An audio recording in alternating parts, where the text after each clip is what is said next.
শুভ দুপুর বন্ধুরা, welcome back to my channel. কেমন আছো তোমরা সবাই? আশা করছি সবাই খুব ভালো আছো, আর যে যেখানে আছো সুস্থ আছো। তোমাদের ভালোবাসা আশীর্বাদে আমরা সবাই ভালো আছি। তো আজকে হচ্ছে বাপ্পাকে নিয়ে যাওয়ার দিন। তো আজকের দিনে ভিডিও সেরকমভাবে করতে পারিনি, সকাল থেকে কিছুই ভিডিও শ্যুট করতে পারিনি। তো ভাবলাম যাওয়ার সময় তোমাদের সাথে শেয়ার করি। বাপ্পাকে আনার সময় যেমন তোমাদের সাথে ভিডিওটা শেয়ার করেছি, যাওয়ার টাইমেও যদি ভিডিওটা শেয়ার না করি তাহলে হয়তো ভালো লাগবে না, কারণ তোমরাও সবাই অপেক্ষাতে রয়েছিলে ভিডিও কবে থেকে দেব। তো যাই হোক, এতদিন যখন ভিডিও দিয়েছি বাপ্পার যাওয়ার দিনের ভিডিওটাও আশা করছি তোমাদের সঙ্গে মোটামুটি কিছুটা হলেও শেয়ার করতে পারবো। তো বাপ্পাকে নিয়ে যাওয়ার আগে এখন বাজে ওই দুপুর 3:30। তো রেডি করছি সব কিছু, যেরকম কলা গাছ, ডাব, তারপরে ঘট, এইসব জিনিসগুলোকে একটা ব্যাগে ভরতে হবে। তারপরে এগুলোকেও তো বাপ্পার সাথে সাথে জলে দিয়ে দিতে হবে। কোনো কিছু তো বাড়িতে রাখতে নেই, বা আমরা কখনো রাখি না। কিন্তু বাপ্পার গায়ে যে ওড়নিটা ছিল, যে চাদরটা, তো সেইটা ব্রাহ্মণরাই নিয়ে যায়। কিন্তু এবছর ব্রাহ্মণ ভাই নেয়নি, বলেছে দিদি তুমি রেখে দিও, ঠাকুরের জন্য ব্যবহার করো। তো যখন বলেছে ওই জন্য আর মানা করলাম না, রেখে দিয়েছি। জানি না ওটা দিয়ে কী করব, কিন্তু কিছু করলে তোমাদেরকে দেখাবো। তো এখানে আমি এখন সব কিছু আস্তে আস্তে ভরে নিচ্ছি। তিরকাটি, ডাব, ঘট, এগুলো সব আস্তে আস্তে ভরে নেব। পুচকুসোনা শুভ, ওদেরও মনটা খুব খারাপ। তোমাদের দাদাভাই বারবার বাইরে যাচ্ছে, আসছে, দেখছে যে আমরা যে ভ্যানটাকে বলেছি সেটা আসছে কি না। সকালে ফোন করে দিয়েছিলাম যাতে 4টের মধ্যে চলে আসে। তো আধ ঘন্টা অনেকটা টাইম এগুলো গুছিয়ে নেওয়ার জন্য। তো আমি 3:30 থেকে সব কিছু হাতে হাতে গুছিয়ে নিচ্ছি। আর বাপ্পাকে নিয়ে যাওয়ার আগে কিন্তু আমরা আরতি করব। আবার বাপ্পাকে যখন জলে দেব তখন কিন্তু আরতি করে বাপ্পাকে বিদায় জানাবো।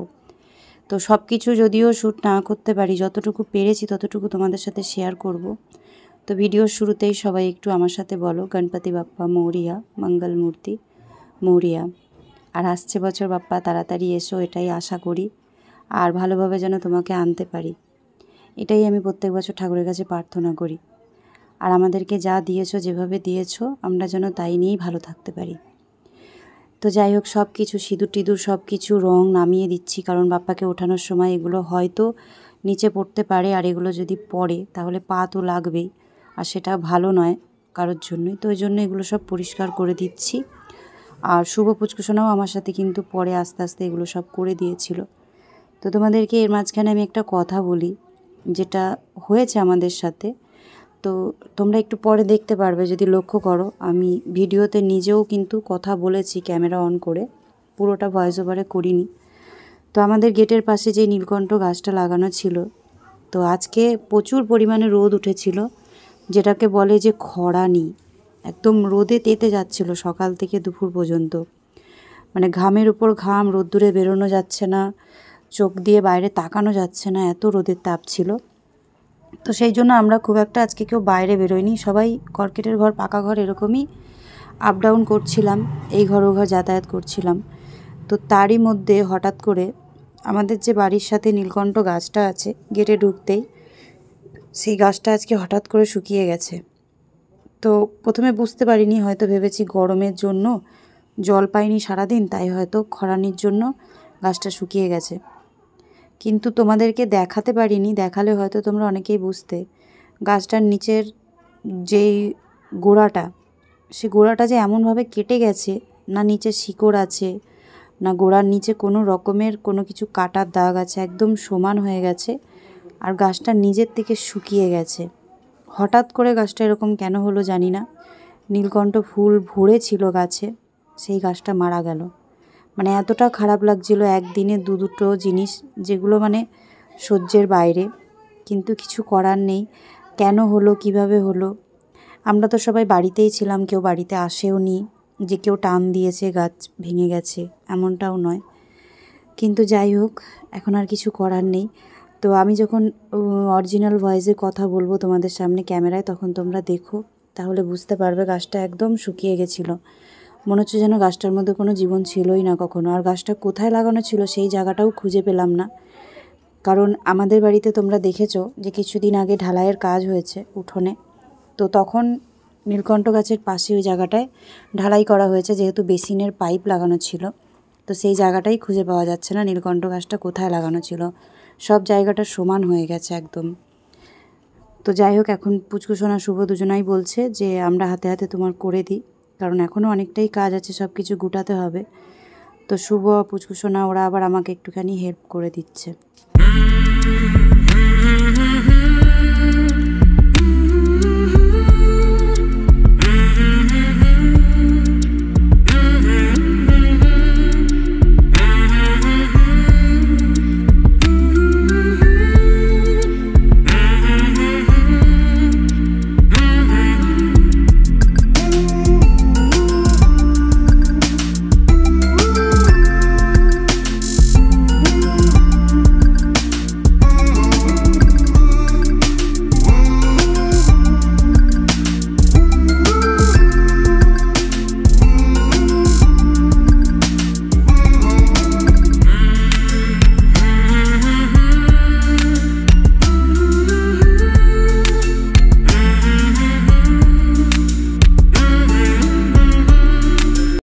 হ্যালো বন্ধুরা, তো এখন বাজে 4:15, আমরা বেরোবো। মোটামুটি সব রেডি হয়ে গেছে, এখনও ভ্যান আসেনি।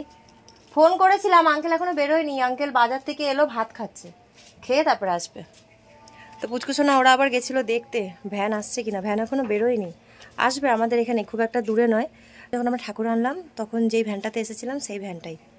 তো এই দেখো এখানে সব বার করে রেখেছি, ভ্যান আসলে ভ্যানের মধ্যে তুলবো।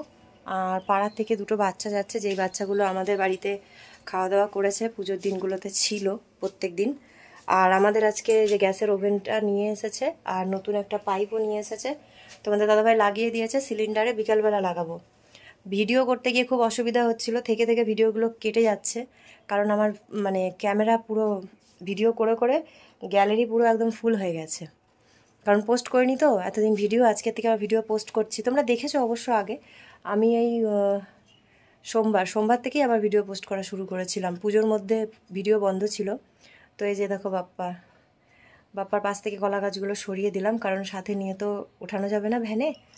আর এইখানে কিছু ফল কেটে নিয়েছি, তার মধ্যে চিড়ে, মুরকি, বাতাসা আছে, দই দেব, আর কিছু গজা টাইপের আছে, নিমকি টাইপের। প্রসাদের মধ্যে যা যা ছিল দিয়ে দিয়েছি, কিছু ঘরে রাখিনি, আজকের জন্যও তো কিছু নিয়ে যেতে হবে। আর এখানে দুটো দিয়া জ্বলছে, আমরা আরতি করব যেহেতু, তো এই যে দুটো দিয়া জ্বলছে, আরতি করে বেরোবো। আর কিছু জিনিস নিয়ে নিয়েছি, যেরকম ধুনো, তারপরে ধুনো জ্বালাবার জন্য ছোবা নিতে হবে, ধূপকাঠি, সর্ষের তেল, মাচিস, এগুলো সব নিয়ে যেতে হবে। তো ভ্যানটা আস্তে আস্তে এদিকে আমরা সব গুছিয়ে নিই, তারপরে বাপ্পাকে ওঠাবার সময় তোমাদেরকে দেখাবো। আর প্রচণ্ড গরম, তোমরা আমাকে দেখে বুঝতেই পারছো, আজকে সকাল থেকেই খুব প্রচুর পরিমাণে গরম শুরু হয়েছে, আর পারা যাচ্ছে না। কিন্তু বিকালের দিকটা এখন ঠিক আছে, একটু মেঘলা মেঘলা হয়েছে, রোদটা কমেছে। বৃষ্টি হলে আরও বেশি ভালো হয়, জানি না হবে কি না। আর 4:30 জল ধরতে পারবো না, কারণ আমরা 4:30 থেকে 4:45টার মধ্যে বেরোবো। বাবা মা আবার ওদিক থেকে যাবে, আজকে আমাদের বাড়ি আর কেউ আসেনি, আমরা একা একাই ছিলাম সকাল থেকে। আর এখানে দুটো বোতল নিয়ে নিয়েছি, একটা আমার শাশুড়ি মায়ের জন্য গঙ্গা জল নিয়ে আসবো, আর একটা আমার ঠাকুমার জন্য। আর মা ওখান থেকে কিছু বোতল নিয়ে নেবে, আর আমাদের 10 লিটারের ক্যানটা নিয়ে নেব, যাতে আমরা ওর মধ্যে গঙ্গা জল নিয়ে আসতে পারি। অনেক দিন আমাদের গঙ্গা জল তাহলে আর আনতে যেতে হবে না। আর এই দেখো, এই বছর বাপ্পার সাথে কোনো ছবিই তোলা হয়নি আমাদের, তুলবো। শুভ পুচকুসোনা ওরা আসুক, শুভ রেডি হচ্ছে, আর পুচকুসোনা ওই যে বাইরে গেল, বললাম যে ভ্যান এখনও বেরোয়নি, তবু আবার বাইরে গেল।